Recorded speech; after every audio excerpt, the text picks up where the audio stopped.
In the early hours of April 9th, 1940, a German warship moved silently up a Norwegian fjord in the darkness. The fortress at Oscarsborg opened fire.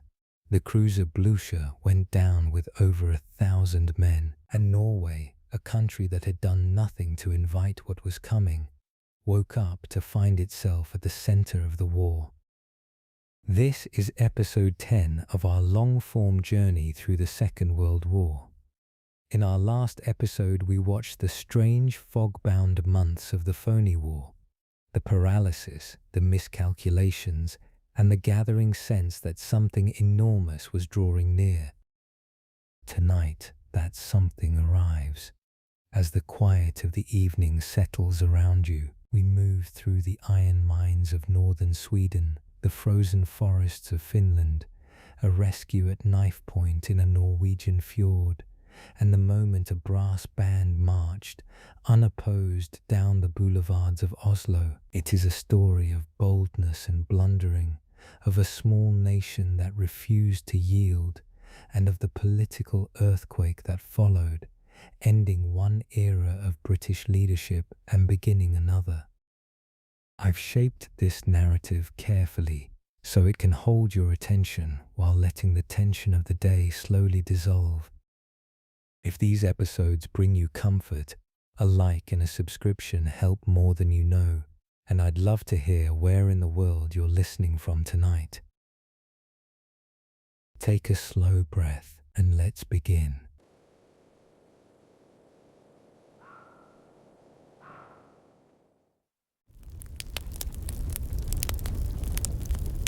On the 5th of February 1940, something uncommon settled over the upper chambers of Allied power. The senior military and civilian leaders of Britain and France had gathered for another session of the Supreme Command, and for once they found themselves in agreement. General Sir Edmund Ironside, Chief of the Imperial General Staff, took note of the prevailing mood with mild astonishment. Everyone, he recorded afterward, was purring. It was an unusual sensation for men who had spent the better part of 5 months debating, hedging, and circulating papers between committees. The plan they had arrived at was ambitious, bold enough that in a different room on a different day, several of those present might have called it reckless. But that grey February afternoon, it seemed to carry the warm light of possibility. The Allies had agreed to dispatch an expeditionary force northward across the North Sea, with instructions to occupy 2 countries that had given no cause for such an incursion: Norway, Sweden, both neutral, both entirely unaware of what had just been quietly arranged on their behalf. The intention, as its architects framed it, was strategic, a flanking blow delivered at relatively modest cost that could sever a supply line the German war effort could not easily do without. The assembled commanders believed they had found a means of damaging Hitler without confronting him directly, and the appeal of that prospect filled the chamber with something warmer than the winter outside. Not everyone shared the mood. Further down the chain of command, where orders had to be translated into actual men and material and movement across real terrain, the news arrived with a distinct and uncomfortable weight at the headquarters of the British Expeditionary Force in France. Officers had been grinding away for months at the unglamorous task of constructing a fighting force from what had arrived the previous September, understrength, under-equipped, and far from ready for the war it had been sent to wage, when word came that 2 entire divisions, along with the equipment accumulated with such difficulty, were now to be pulled away for a Scandinavian adventure. The reaction was something close to disbelief.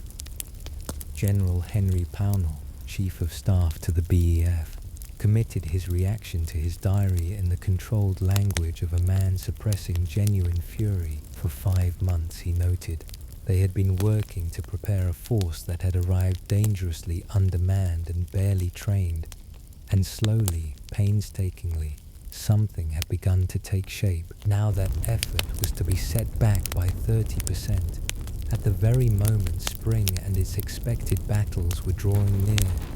Of all the harebrained projects he had heard proposed in the course of his career, Pownall wrote, "This one stood above the rest. It was, in his own measured phrasing, a most disheartening business."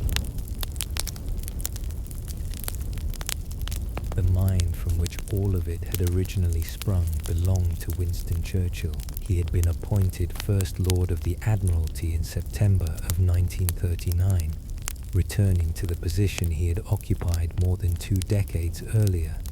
And from the very beginning he had been searching. His was not a temperament suited to waiting, while others looked toward the Western Front and prepared for the confrontation they knew must eventually come. Churchill's attention had already moved north, drawn to Norway's extended and deeply indented coastline, 1,000 miles of fjords and headlands that analysts had identified as one of Germany's most significant economic arteries.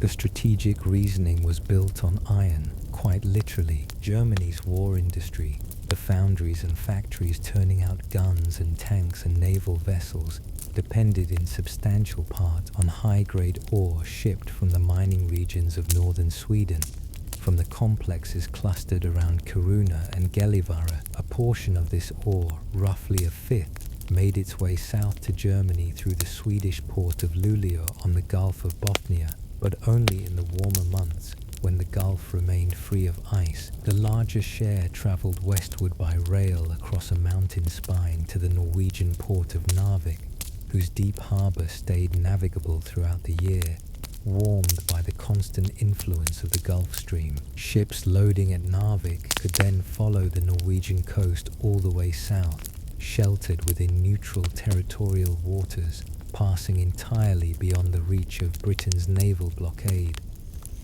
Churchill understood the opportunity this created. Sever the Narvik route, disrupt those ore shipments before they reached German industry, and Britain might deliver a meaningful blow to the enemy's war-making capacity without committing to open land battle. It was precisely the kind of indirect, high-leverage move that appealed to his instincts, the sort of action that could matter greatly without demanding a catastrophic price. He wanted to begin at once.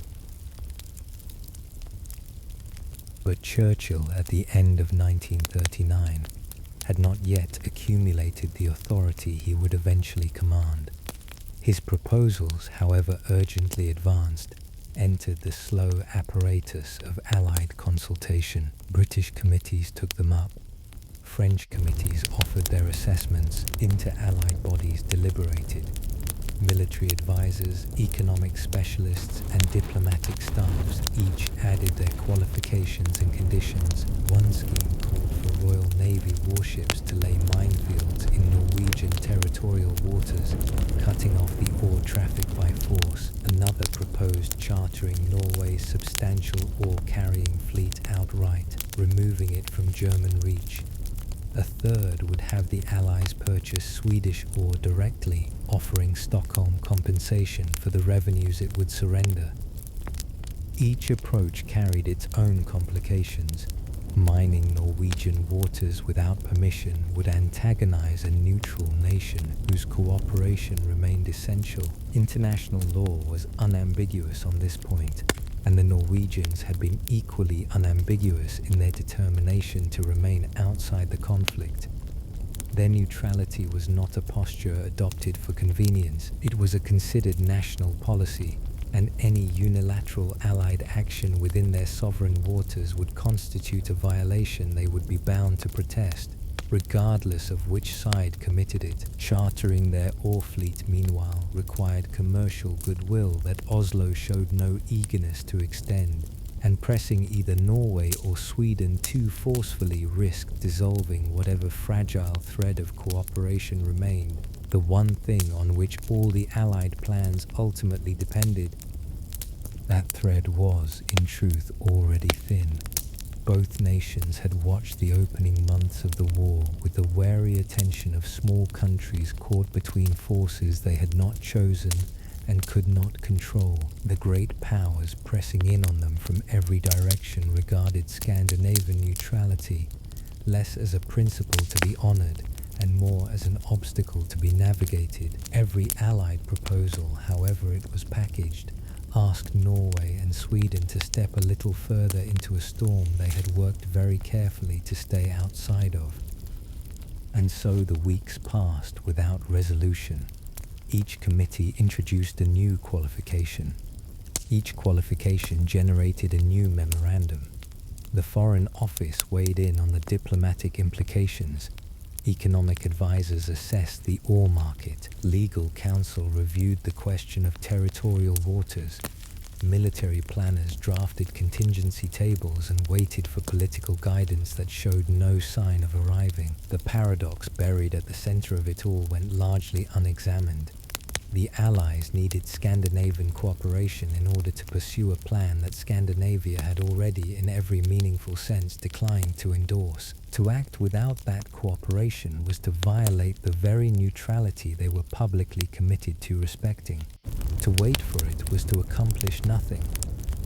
The ore ships, meanwhile, kept moving southward along the Norwegian coast, unhurried and untouched, slipping quietly through waters that no Allied mine had yet reached and no Allied vessel had moved to block. It was a kind of paralysis dressed in the language of process, thorough, procedurally correct, and entirely ineffective.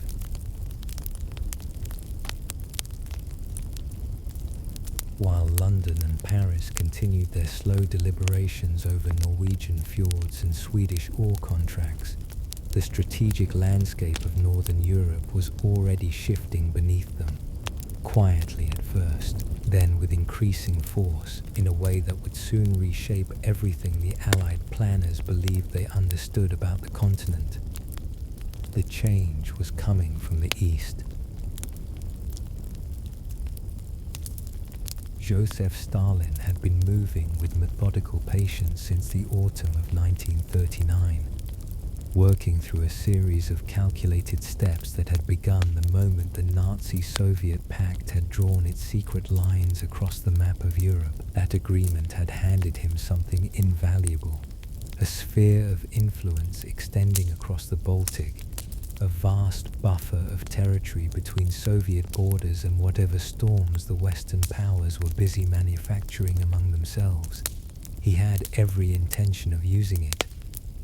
His approach carried the unhurried confidence of a man who understood leverage. The leaders of Latvia, Lithuania, and Estonia were each summoned in turn to Moscow, where they received the kind of hospitality that is most effective when it arrives alongside the implicit certainty of overwhelming force. There were formal dinners, vodka and caviar, evenings at the Bolshoi. The trappings of courteous diplomacy were maintained with careful precision, and then, when the mood had been appropriately established, the terms were laid on the table.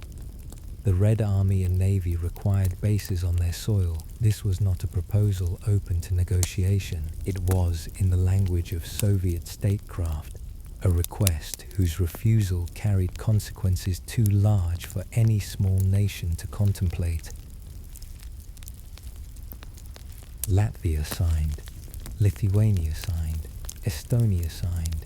There was, in the circumstances, very little else to be done. These were not countries with a military weight to resist, nor did they hold any realistic expectation of rescue from the West, where the great democracies were occupied with their own gathering anxieties. Each government looked at what lay across its border and made the only calculation available to it.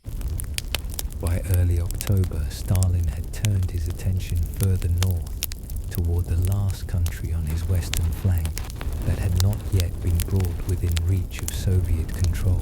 Finland shared a long border with Russia, a border that in certain places ran uncomfortably close to Leningrad, the second city of the Soviet state, close enough that a hostile force might threaten it with artillery before any serious defense could be organized. Stalin wanted that border moved. He wanted Finnish territory ceded to the Soviet Union.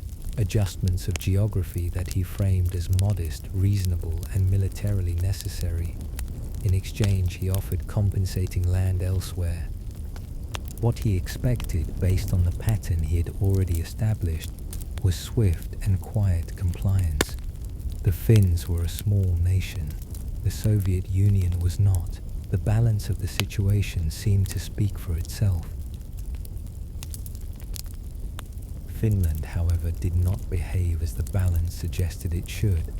Rather than accepting the terms or requesting modest adjustments, the Finnish government began to negotiate carefully, seriously, and with a tenacity that the Soviet side had not anticipated and did not appreciate. The discussions stretched through October and into November, each session adding a little more friction to a relationship that Stalin had expected to resolve in days. There was something in the Finnish disposition, a composed refusal to yield, a willingness to hold ground through the patient, methodical resistance of a people who had spent centuries navigating the demands of larger neighbors, that proved resistant to the kind of pressure that had worked so smoothly in Riga and Tallinn and Vilnius. The Finns were not defiant in any theatrical sense. They simply continued to negotiate, to push back on terms they found unacceptable, to propose alternatives that preserved something of their sovereignty while acknowledging Soviet concerns. Stalin's patience had limits. By late November, the talks had effectively run into a wall, and the men in Moscow were preparing to make their meaning unmistakable. The era of caviar and evenings at the ballet was drawing to a close. What came next would carry a very different kind of invitation. On the 26th of November, 1939, Soviet Foreign Minister Vyacheslav Malatov summoned the Finnish ambassador to Moscow. The meeting was brief and its purpose unambiguous. Malatov presented the ambassador with a formal note, composed with the bureaucratic precision that the Soviet government favored when it wished to transform an accusation into a diplomatic instrument. Finnish forces, the note declared, had directed artillery fire across the border toward the Soviet village of Mainila on the Karelian Isthmus. 4 Red Army soldiers had been killed in the shelling, 9 others had been wounded. Malatov described this in careful language as an act of provocational shelling, farce of 4 seconds. The Finns denied it. They had, in fact, already withdrawn their own artillery to positions well behind the border, a precautionary measure intended to reduce the possibility of exactly this kind of incident. Their denials were offered calmly and with some precision, but they were not received with any interest in Moscow. The claim had not been made to open a discussion. It had been made to provide a foundation for what came next. 4 days passed. Then, in the early hours of the 30th of November, Soviet accounts reported that Finnish soldiers had crossed the border under cover of darkness. By 8 o'clock that same morning, the Red Army's response was already in motion. What followed was overwhelming. 30 divisions and 6 armored brigades crossing the Finnish frontier simultaneously, while Soviet bombers lifted from their new bases in Estonian territory and turned their noses westward toward Finnish cities.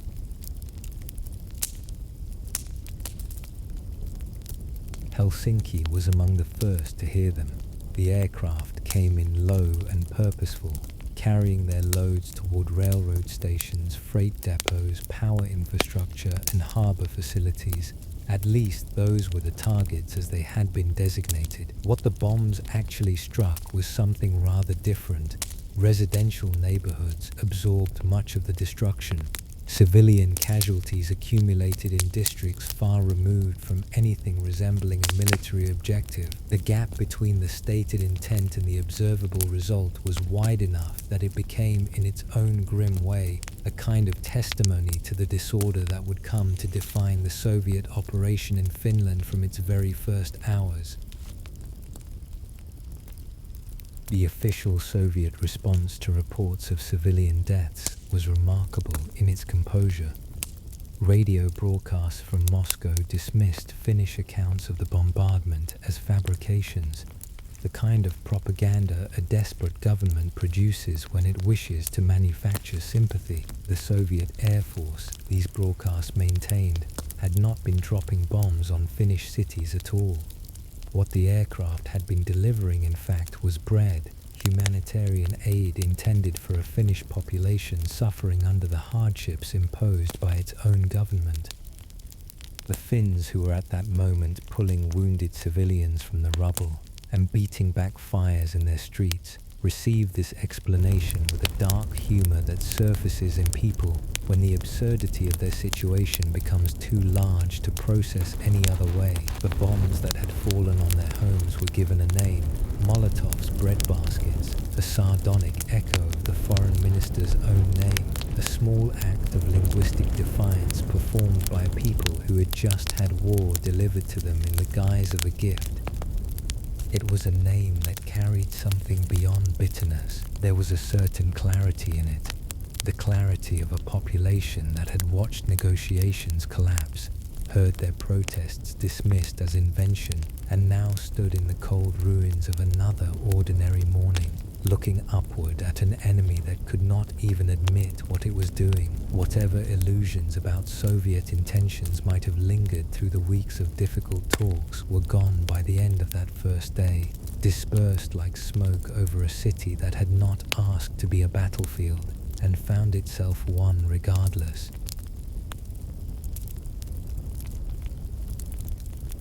The world had expected Finland to fall quickly. That expectation was not unreasonable.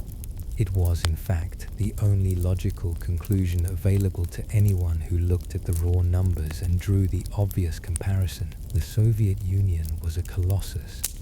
Finland was not. 30 divisions against a nation of 4 million.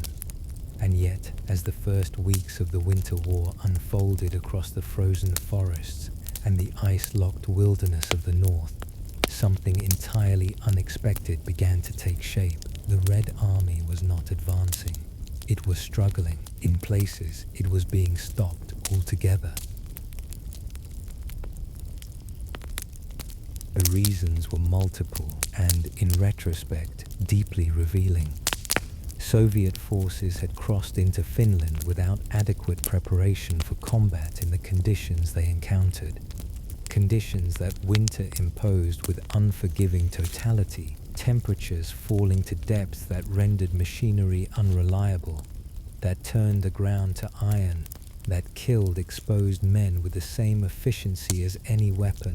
The clothing and equipment issued to many units were insufficient for the environment. Supply lines stretched thin across difficult terrain. And then there was the question of leadership, or rather its near absence at the senior levels, where Stalin's purges of the late 1930s had hollowed out the officer corps with catastrophic thoroughness. The men who had known how to think tactically, who had accumulated the experience necessary to adapt to unexpected conditions, had in many cases already been executed or imprisoned.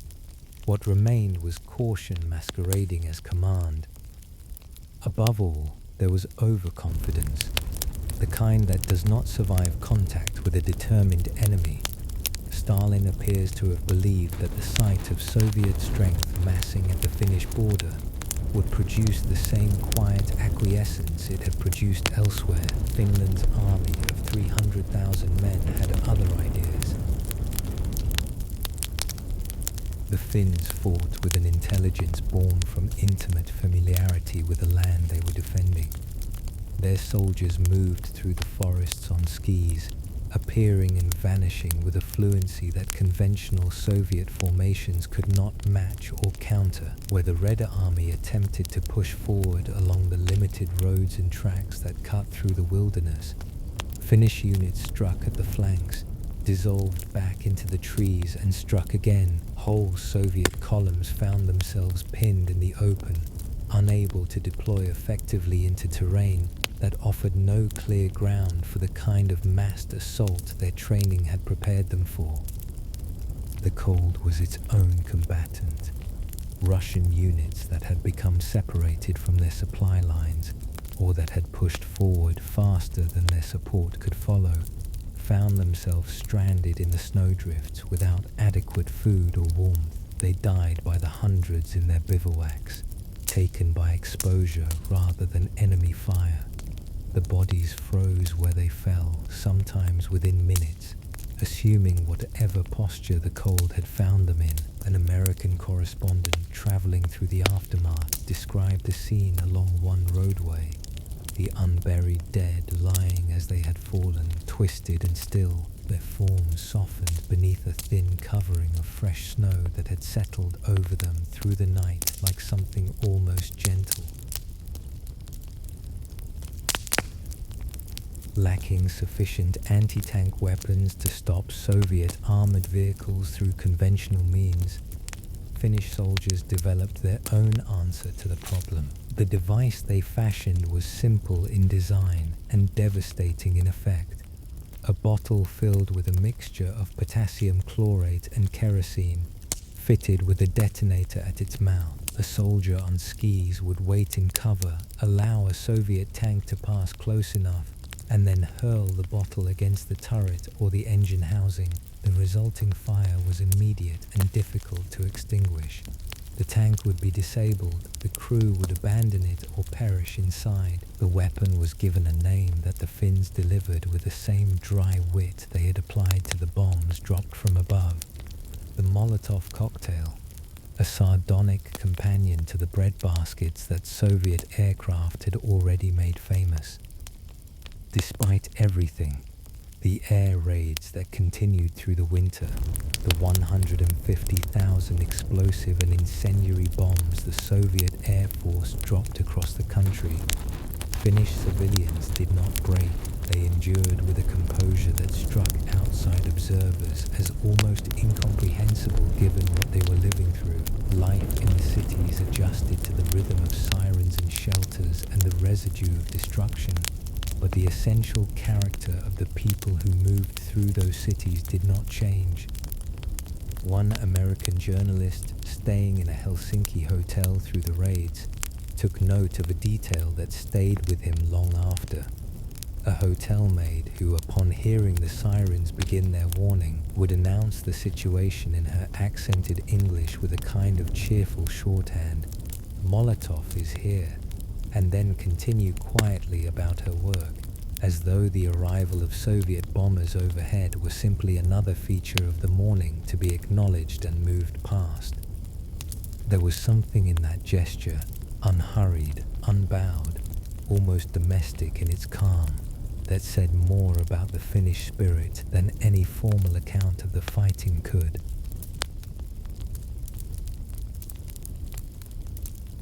Finland's stand drew admiration and, in many quarters, something more tangible than sentiment. Across the Western world, people followed the reports from the north with a mixture of wonder and disbelief.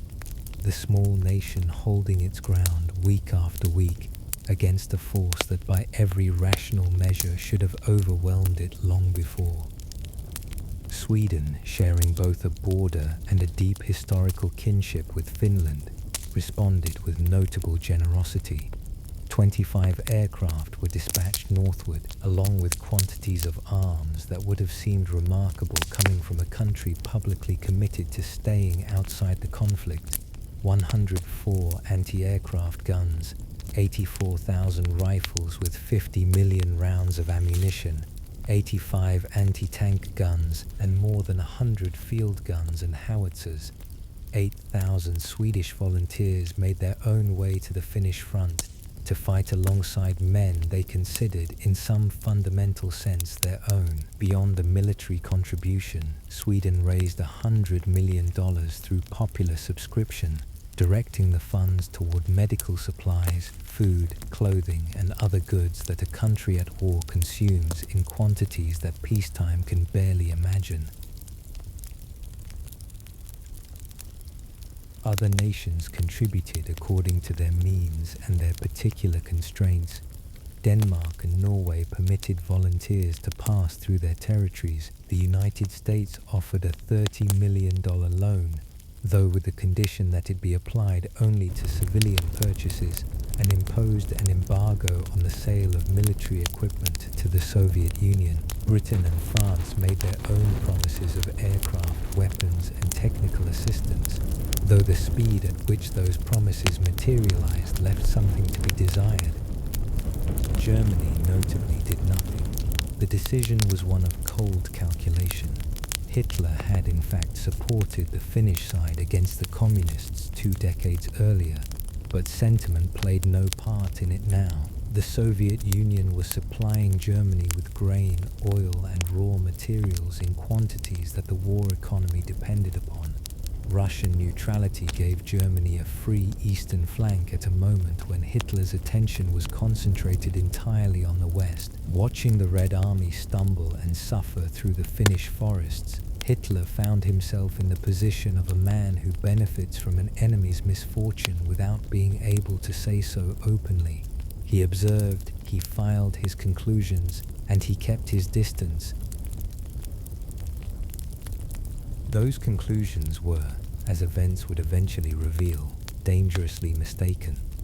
The German minister in Helsinki, Wippert von Blucher, was sending back dispatches that painted the Red Army as fundamentally broken, defeat upon defeat despite its overwhelming advantages in manpower and equipment. In January, he reported to Berlin that the entire premise on which Germany had assessed Soviet military capacity needed to be revised. Russia, he suggested, no longer constituted a serious threat to a great power. It was a reading that found ready acceptance in the West as well. In a broadcast to the British public in January of 1940, Churchill declared that the Winter War had laid bare for all the world to observe the military incapacity of the Red Army. The words were chosen for their effect on public morale, but the underlying belief was genuine. The assumption, shared across Allied capitals and in Berlin alike, was that what Finland had revealed was the permanent condition of Soviet military power, rather than a specific failure of preparation, leadership, and overconfidence that the Russians were already working urgently to correct. What Churchill did not say aloud in that broadcast, though it was present in his thinking, was that the Soviet stumble had delivered something of considerable strategic value. It had provided a reason, a humanitarian reason, expressible in language that no reasonable person could object to do what he had been trying to do for months. If the Allies were to send substantial armed forces northward to assist the beleaguered Finns, the only practical route lay through Norway and Sweden. Troops moving toward Finland along that corridor would pass directly through the iron ore regions of Kiruna and Gällivare. The mines would fall under Allied control, almost incidentally, a byproduct of a relief mission undertaken on behalf of a small country defending itself from an aggressor.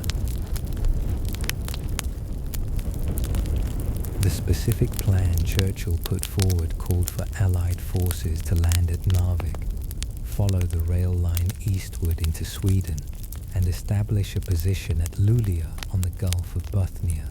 Once that foothold was secured, one brigade would continue toward Finland, while two held the corridor linking Narvik to the Swedish coast. The humanitarian purpose and the strategic objective would be served simultaneously, or so the plan presented itself. When the Allied Supreme Command met in February, and the room filled with that unusual warmth of collective agreement, it was this scheme that produced the purring Ironside had noted with such quiet surprise.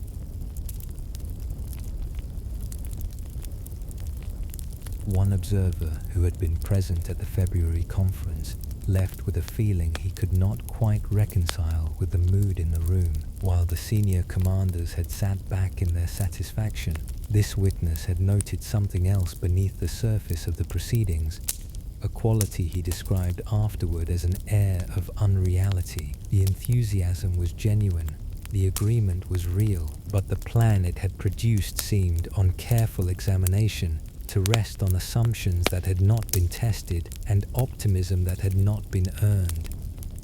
The problems were not difficult to identify once one looked for them. The forces being allocated to a Scandinavian campaign were the same forces urgently needed to strengthen the front in France, where a German offensive was understood to be coming. The administrative challenge of operating along a coastline stretching hundreds of miles through Arctic conditions had received only cursory attention. The possibility that such a move might draw Soviet hostility, that entering Finnish territory could drag the Allies into direct confrontation with Russia while they were already committed against Germany, had been noted and largely set aside, and the whole undertaking rested on a shared preference for believing that Norway and Sweden would accept the Allied intervention with something approaching gratitude, rather than the firm resistance that their own stated positions made far more likely. None of this found its way into the official record. The plan moved forward in the early weeks of February, with the momentum that collective enthusiasm generates. Preparations were made, schedules were drawn, and divisions were designated and briefed on their new assignment. The campaign was set to begin on the 20th of March. What stopped it had nothing to do with any of the flaws the planners had declined to examine. The Russians, it turned out, had not accepted their winter of humiliation as a permanent condition. Through January and into February, new commanders had been installed, lessons had been absorbed, and the vast structure of Soviet military power had been reorganized and concentrated with a focus that the opening weeks of the campaign had conspicuously lacked. On the 1st of February, a massive artillery bombardment opened along the Finnish lines on the Karelian Isthmus, that narrow, contested strip of land lying between Lake Ladoga and the Gulf of Finland, and behind the barrage came infantry and armor in numbers and under direction quite unlike anything the Finns had faced before. The Finnish army had fought with extraordinary courage and ingenuity through a long, cold winter.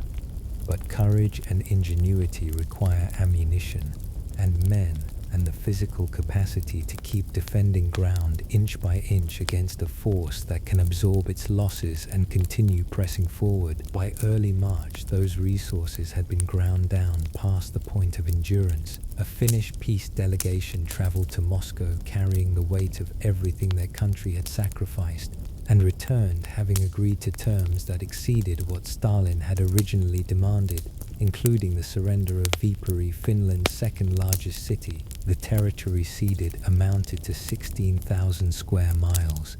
The people who had lived within those boundaries represented 12% of the Finnish population. Field Marshal Mannerheim, who had commanded the defense through the whole of the winter campaign, recorded the loss with the precise, restrained grief of a soldier who understands exactly what it has cost.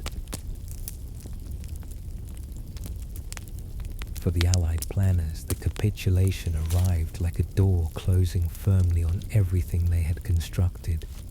The humanitarian justification for a Scandinavian intervention, the reason that could be spoken aloud in public without embarrassment, had evaporated. Finland no longer needed rescuing.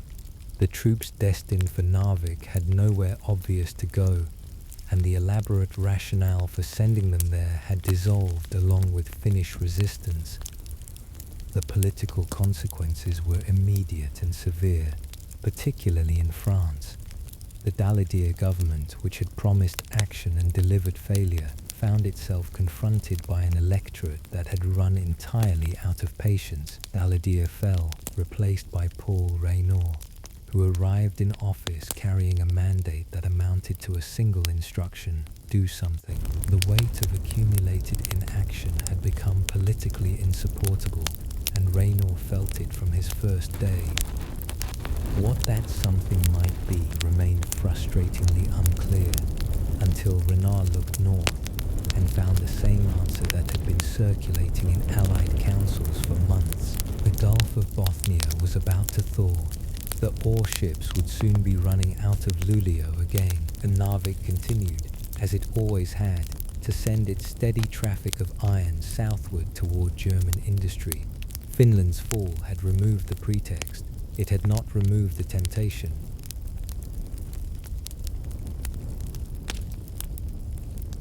new scheme took shape quickly.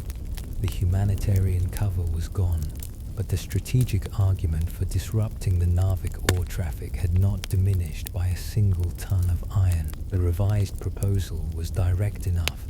On the 5th of April, the Royal Navy would lay minefields in Norwegian coastal waters, closing the sheltered passage that ore vessels had been using to move south toward Germany without exposure to the British blockade. If Germany chose to respond with force, Allied troops were prepared to land at Narvik, Trondheim, Bergen and Stavanger, advancing from those positions toward the Swedish frontier.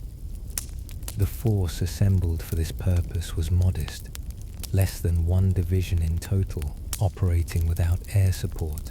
Against a coastline of considerable length, the Allied commanders had convinced themselves that no serious fighting would be required, that the operation would unfold with minimum resistance, and that the smaller the footprint, the less cause Norway would have to object formally and loudly. It was the same optimism that had attended every previous version of the Scandinavian plan, dressed now in slightly different clothing. Preparations moved forward with more energy than previous rounds had managed, and for a brief period it appeared that something might actually happen on schedule.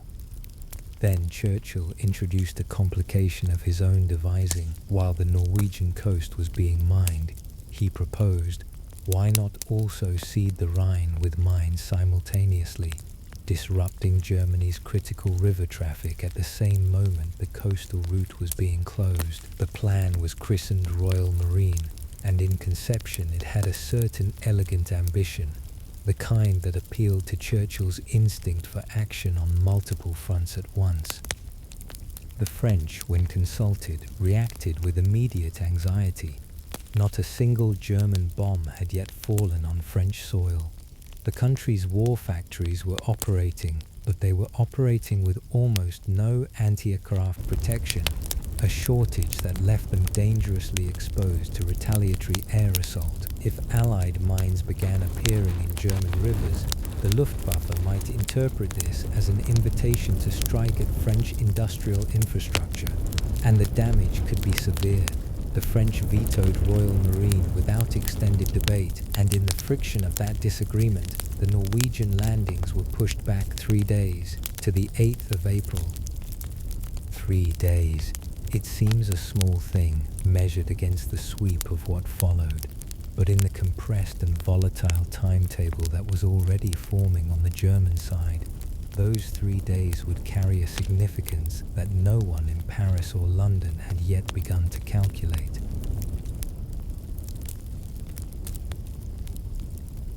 In February, while the Allied timetable slipped and stalled, a separate sequence of events had already set something irreversible in motion. A German supply vessel called the Altmark had been making her way home, moving carefully through neutral Norwegian waters in an attempt to avoid the British warships that had been searching for her. The Altmark was carrying unusual cargo, nearly 300 British sailors whose ships had been sunk during earlier engagements, men who had been held below decks for months in storerooms in a sealed oil tank, waiting out the long passage in confinement and darkness. The Norwegian government found itself in an excruciating position when the ship entered its waters. International law was clear that a belligerent vessel had no right to transit neutral territory while carrying prisoners of war, yet challenging Germany over the matter was precisely the kind of confrontation Oslo had been working methodically to avoid. Norwegian officers boarded the Altmark 3 separate times on ostensibly official inspections. The captive sailors below decks hammered on the walls and called out with what strength they had. Nothing was officially found. The vessel was cleared, and a Norwegian torpedo boat escort was provided for the final leg of the journey south. The British Admiralty responded with a force of 6 destroyers under Captain Philip Vian. The Altmark was located from the air and traced into Jøsing Fjord, where she had taken shelter among ice floes at anchor. Vian brought his own destroyer, the Cossack directly into the fjord and came alongside the German ship. When the commander of the Norwegian escort denied that any prisoners were aboard, Wien sent his men over the rail regardless. After a brief and violent confrontation on the deck, part of the German crew escaping by swimming the freezing water to shore, the remainder surrendering, the boarding party went below and broke open the doors. The men inside came stumbling out into light they had not seen in months, weakened but alive. "The Navy's here," someone called down into the darkness, and it was. The British public received the news with unambiguous delight. The image of British sailors rescued from below the decks of a German ship, in waters that the enemy had believed to be safely neutral, struck exactly the chord that a nation hungry for good news had been waiting to hear. Editorials praised Wien's boldness. The Admiralty had demonstrated that it could act with speed and nerve when conditions allowed.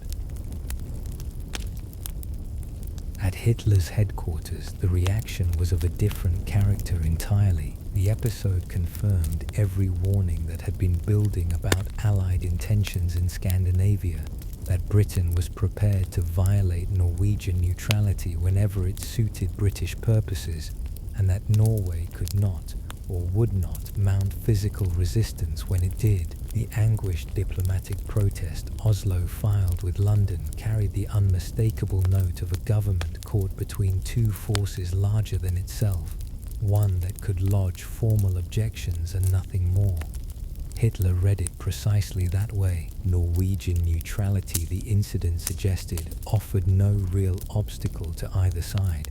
Whoever moved first would find the waters open. He reached that conclusion swiftly and without the need for further deliberation.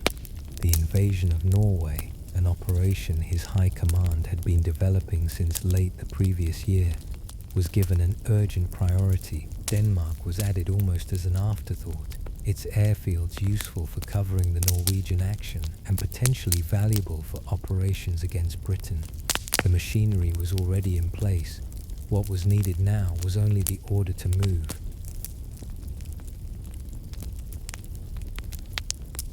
The decision once made moved through the German command with a speed that had no equivalent on the Allied side.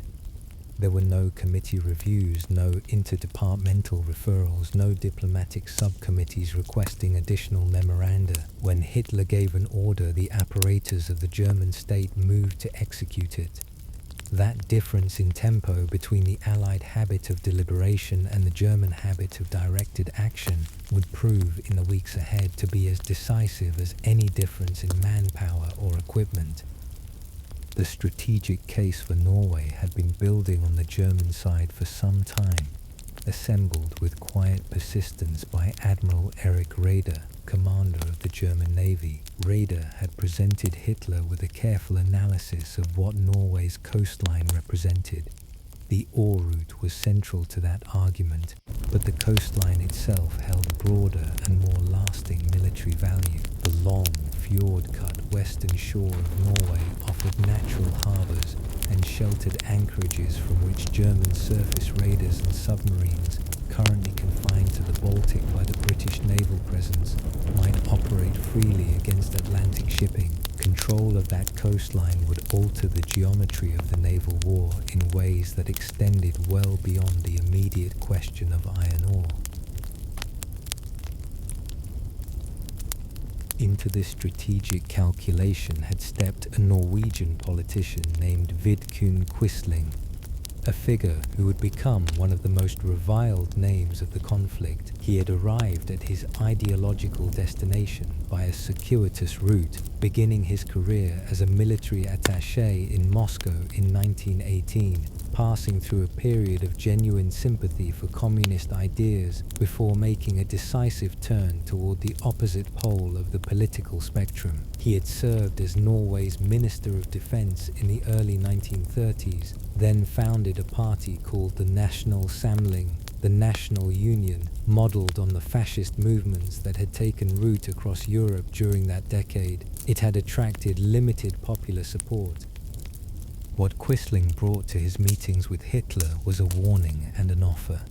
The warning concerned British intentions, the creeping Allied interest in Norwegian waters already circulating through German intelligence. An Allied occupation, he argued, would close off the coastal route and transform a neutral buffer into a hostile forward position on Germany's northern flank. The offer was simpler. Given financial support and German backing, he was prepared to engineer a domestic coup and hand Norway over without the complications of open confrontation.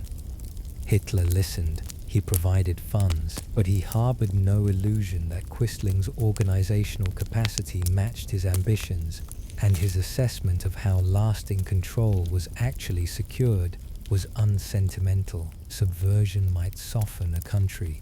It could not hold one. Only military force could do that, and he ordered his high command to plan accordingly.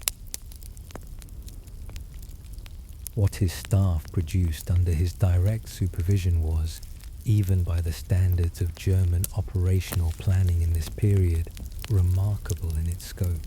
The proposal called for the simultaneous seizure of every significant port and airfield along the entire length of Norway, a coastline running roughly 1,000 miles from south to north, through waters patrolled by a British navy many times the size of Germany's own. The landings would not proceed in sequence, allowing time for Norwegian and Allied forces to respond. They would happen all at once at every major point of strategic value on a single morning.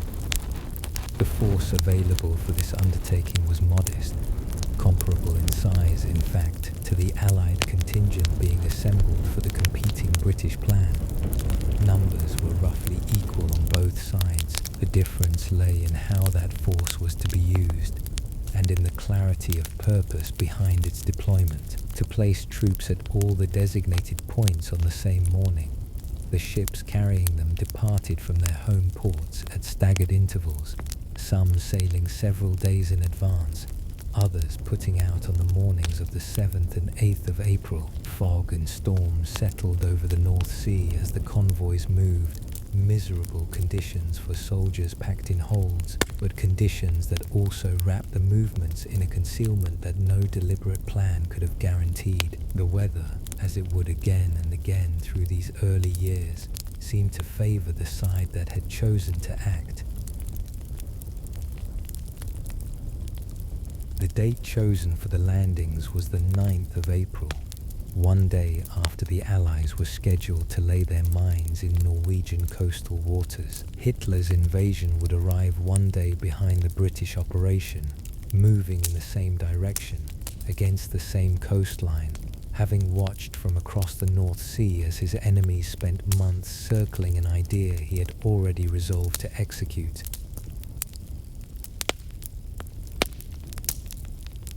On the night of the 7th of April, a British reconnaissance aircraft spotted German ships moving through the North Sea.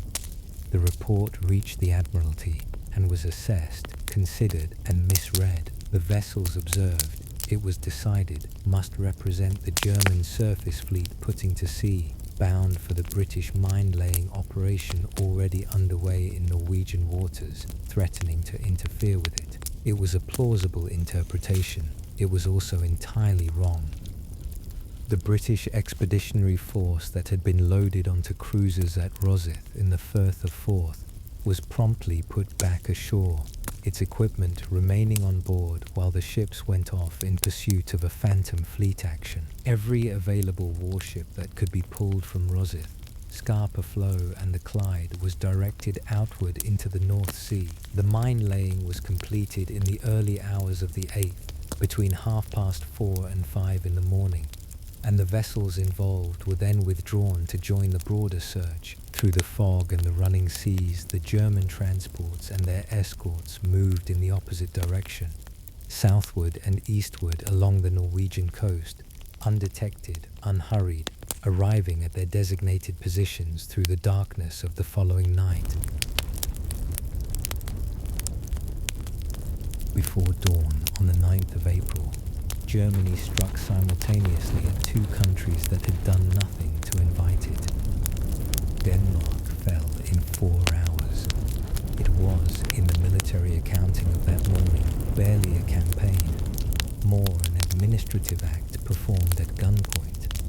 A troopship came alongside the Copenhagen docks and tied up without challenge. A motorized brigade crossed the land frontier from the south while paratroopers descended on the airfield at Aalborg. The Danish Royal Guard was disarmed. Army headquarters was occupied, and then Luftwaffe aircraft appeared low over the capital, their engines filling the streets with a sound that required no translation. The Danish government reviewed what resistance might mean for a small, flat country with a peacetime army and no meaningful defenses, and accepted the German demand to submit to the protection of the Reich. The German chief of staff for the operation recorded afterward that the aircraft over Copenhagen had not failed to produce their intended impression. Total casualties on both sides, when the morning was over, numbered 56 killed and wounded. Norway was a different matter. The outcome would prove equally final, but the Norwegians were more inclined, in several places, to make the invaders earn what they had come to take. At the entrance to the Oslo fjord, in the grey early hours before full light, a small Norwegian patrol boat called the Pole Third encountered a German flotilla moving north through the darkness. The vessel displaced 214 tons and carried a single gun. Its captain, Welding Olsen, turned toward the approaching ships and opened fire. The return fire blew off both his legs before he rolled from the deck into the freezing water below. He managed to bring his vessel around and ram the German torpedo boat Albatross, leaving it damaged in his wake. The German column pressed on.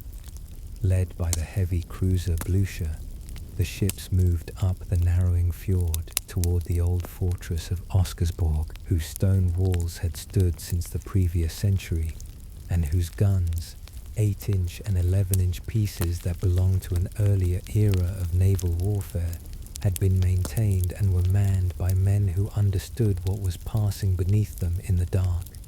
The fortress opened fire. The shells struck the Blucher with a precision that the age of the weapons made almost improbable, tearing through the cruiser's structure and igniting fires that spread quickly to her ammunition. She went down with more than 1,000 men, among them Gestapo agents who had been assigned to arrest the Norwegian king, and senior officers who were to have staffed the German military headquarters in Oslo from their first hours of occupation. The delay purchased by Oscarsborg's defenders proved incalculable. In the hours while the remaining German ships withdrew to regroup, 67-year-old King Haakon VII was brought to the Oslo railway station, where a train was waiting. With him came the Crown Prince and Princess, their 3 young children, most of the government's cabinet members, the archives of the Foreign Office, and 23 tons of bullion from the Bank of Norway, loaded in the controlled urgency of men who understood they would not be returning. The train moved north toward Hamar as German bombs and pursuing forces tracked the royal party across the country through days of exhausting flight. At one of his stops along the way, the king, his face drawn from sleeplessness, his clothes beginning to show the wear of continuous movement, said quietly that he could not understand how such terrible things could happen, that all civilization seemed to have come to an end. He would eventually reach Tromsø, and from there sail aboard the cruiser Devonshire to Britain, where a government in exile would be formed and the bullion safely banked. Oslo itself fell with an almost theatrical ease that the morning's violence had not predicted. The small Norwegian garrison had been thrown into confusion, and when German aircraft landed at Fornebu airfield, the runways left entirely unobstructed, the anti-aircraft defenses managing only to slow the landing slightly. The first arrivals amounted to a few hundred soldiers and a military band. A Luftwaffe officer serving as temporary commander looked at the size of his force and the size of the city before him. and chose to act as though the outcome had already been decided. He formed his men into a column, placed the band at its head, and marched them down Oslo's broad avenues behind a full brass accompaniment, entirely unopposed.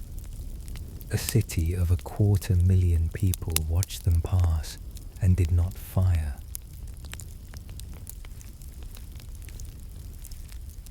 While German soldiers were marching down Oslo's boulevards behind a brass band, Vidkun Quisling was making his move. He had waited for this moment with the conviction of a man who had persuaded himself that history was about to vindicate him, and now, with German forces spreading across the country, he went on Norwegian radio and proclaimed himself Prime Minister. It was, in its way, a perfectly timed announcement and almost entirely without consequence. The Norwegian officials who remained in Oslo declined, with remarkable unanimity, to serve under him. Civil servants did not report to their posts. Police officers did not take his orders. Workers threatened to strike. The population of the country that had just been invaded by a foreign army managed, in the same hours, to make unmistakably clear that their rejection of Quisling was deliberate and settled. They would submit to force if they had to. They would not submit to him, the man who had imagined himself stepping into power on the coattails of a German invasion, found that the workings of government had simply refused to move at his touch. The Germans, who had their own assessments of his actual usefulness, would soon set him aside as an encumbrance rather than an asset.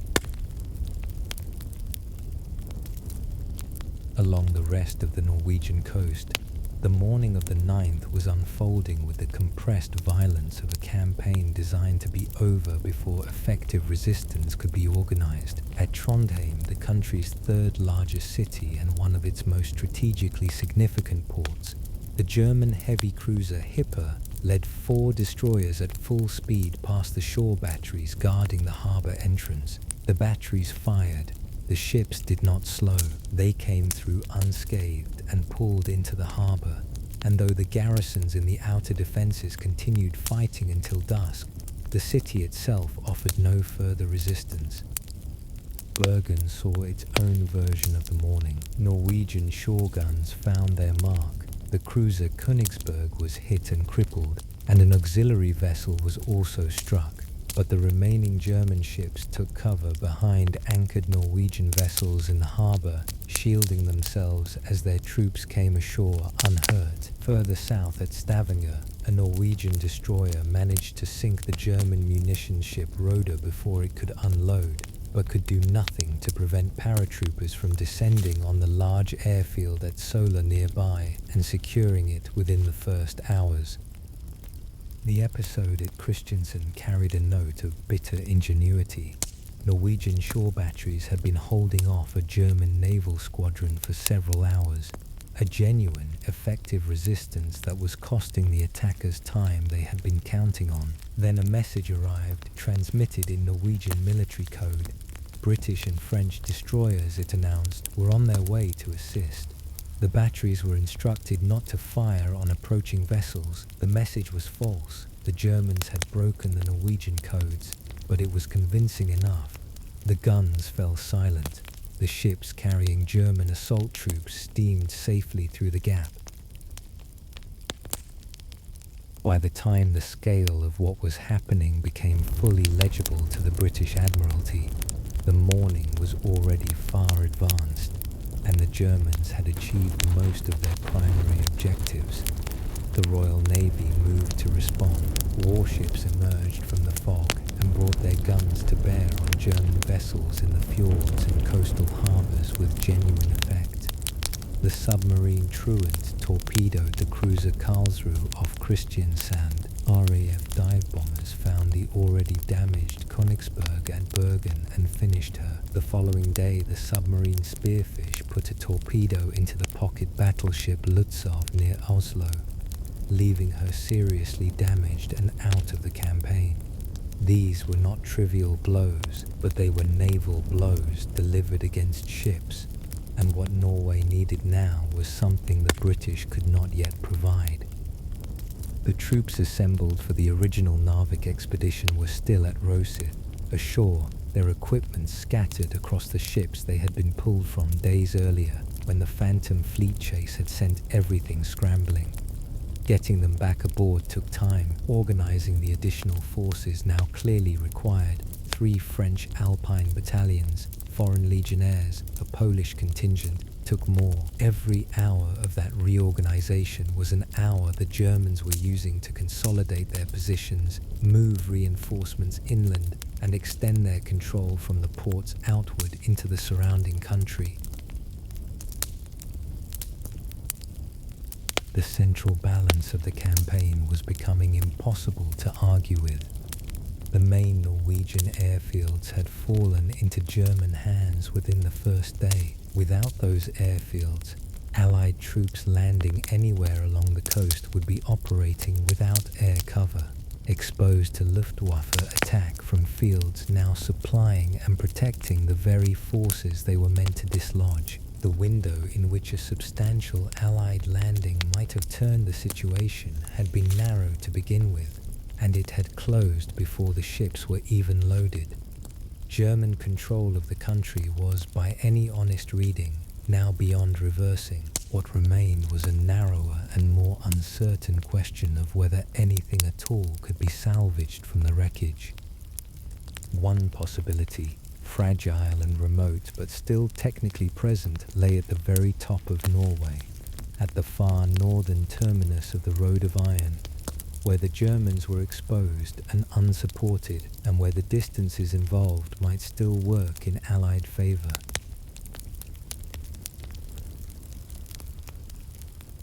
Narvik sat at the end of the world, or near enough, a port town in the far north of Norway, perched above the Arctic Circle, connected to the Swedish iron mines by a single railway line that crossed the mountains and delivered its cargo to ships waiting in a harbour that never froze. It was the place this entire story had been circling since Churchill first looked at a map of the Norwegian coast and began calculating, and in the first days after the German landings, it was the one location along the entire occupied coastline where the balance still seemed, just barely, to favour the Allied cause. The German force that had come ashore at Narvik on the morning of April 9 had arrived by destroyer, landed its troops, and found itself cut off almost immediately from any realistic prospect of resupply or reinforcement.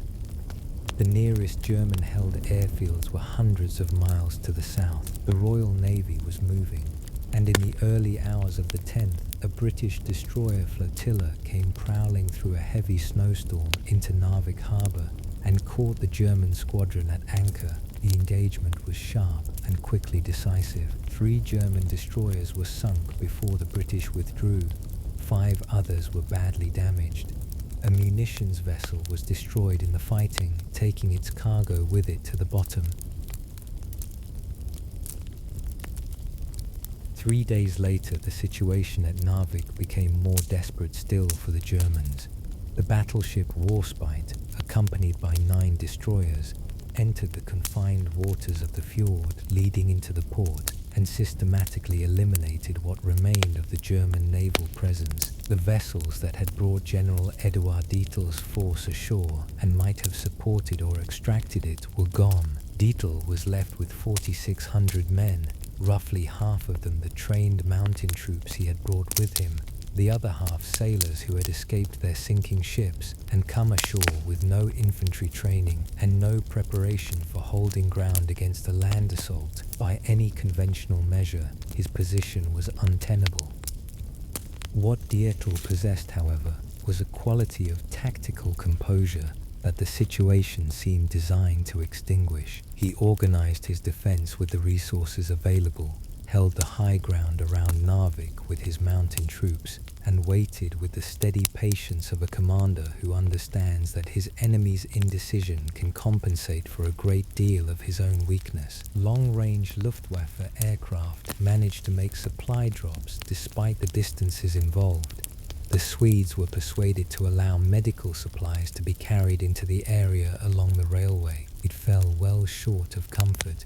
but it was enough to keep him in the field. The British forces sent to dislodge him were caught between two sets of orders that pulled in opposite directions, and the paralysis that resulted was as damaging as anything Dietl might have managed on his own. The naval commander, the Earl of Cork and Orrery, was operating under verbal instructions from Churchill himself, instructions that were urgent in both spirit and language, directing him to turn the enemy out of Narvik at the earliest possible moment and to act with all promptitude.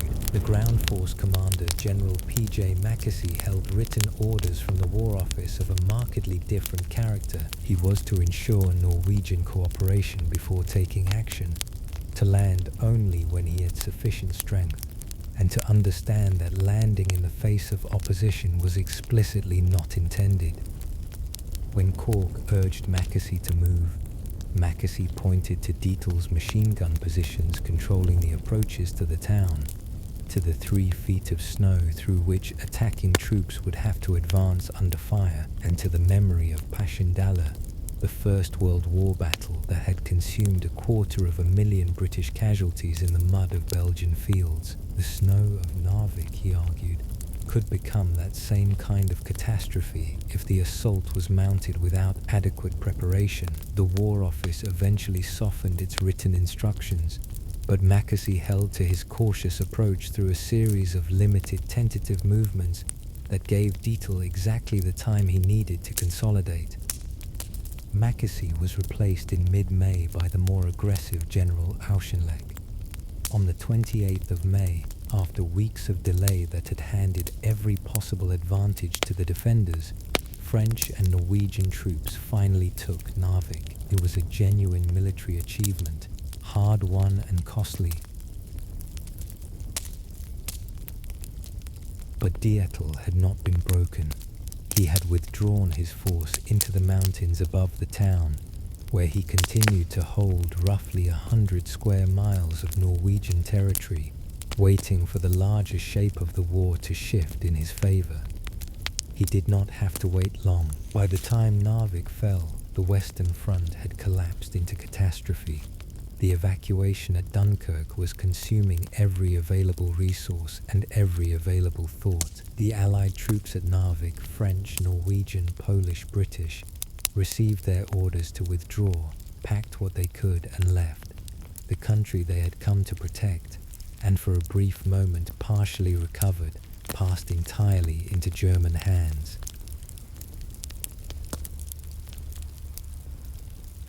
The campaign had been, measured in time, a brief thing, less than 8 weeks from the first landings to the last Allied withdrawal. For Germany, it had been a triumph of operational audacity, a successful amphibious operation mounted in the face of naval forces many times the strength of their own. They had seized a country of considerable strategic value, outmaneuvered their enemies at every turn, and done it all with a force no larger than the Allied contingent that had been sent in pursuit of them. The difference had not been in numbers, it had been in clarity of purpose, unity of command, and the willingness to act without waiting for the deliberations to end. For Hitler, the campaign registered as an unambiguous success, cleaner and more satisfying in some respects than the Polish operation had been, if only because Norway did not require sharing with the Russians. The strategic benefits were real and lasting.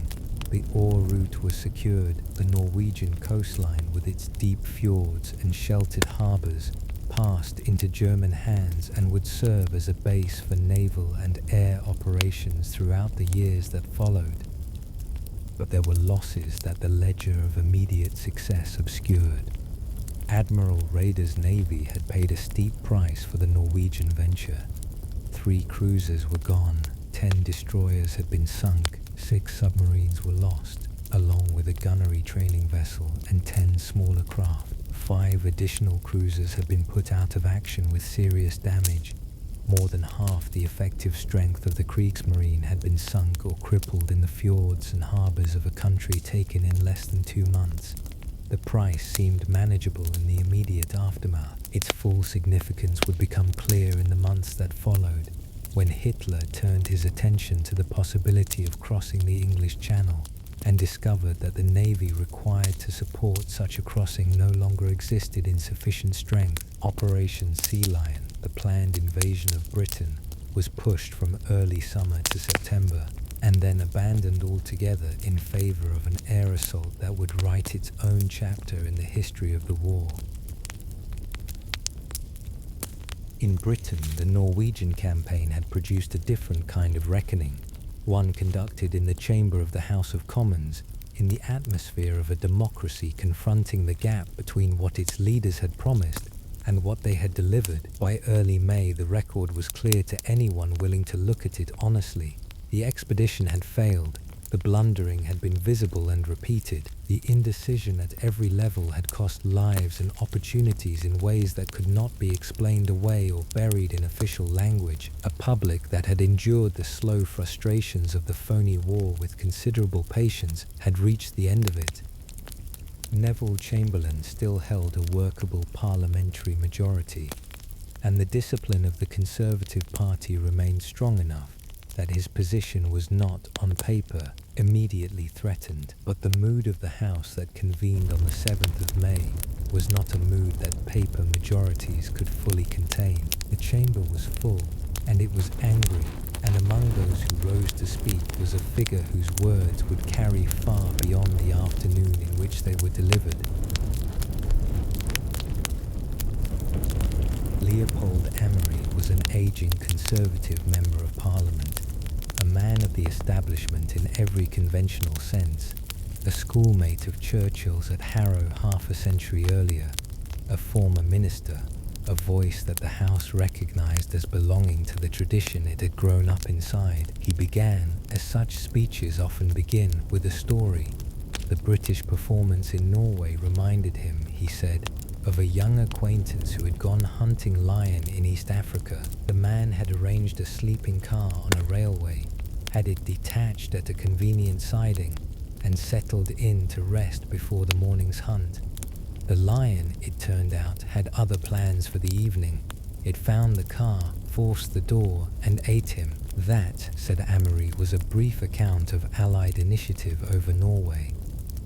What followed the story was a methodical and pitiless examination of the government's failures, delivered in the measured cadence of a man who had thought carefully about what needed to be said and was saying it with full intention, which made it worse than fury. Those present later recalled a chamber growing very still as Amery worked through his catalogue, the stillness of an audience that recognizes the moment it is inside, rather than the polite inattention of an ordinary afternoon. At the close of his remarks, Amery reached back 3 centuries for his peroration, borrowing the words Oliver Cromwell had used when he dissolved Parliament in 1653. He turned toward Chamberlain and delivered them without apology or softening.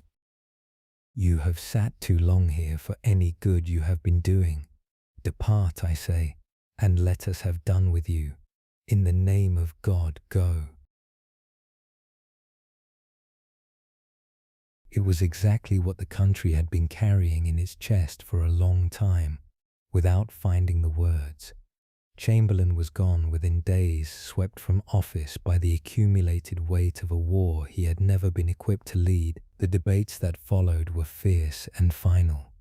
The Conservative majority crumbling as member after member signalled that the time for loyalty to the man had passed. When the vote was counted and Chamberlain looked at the numbers, he understood what they meant. He resigned 2 days later.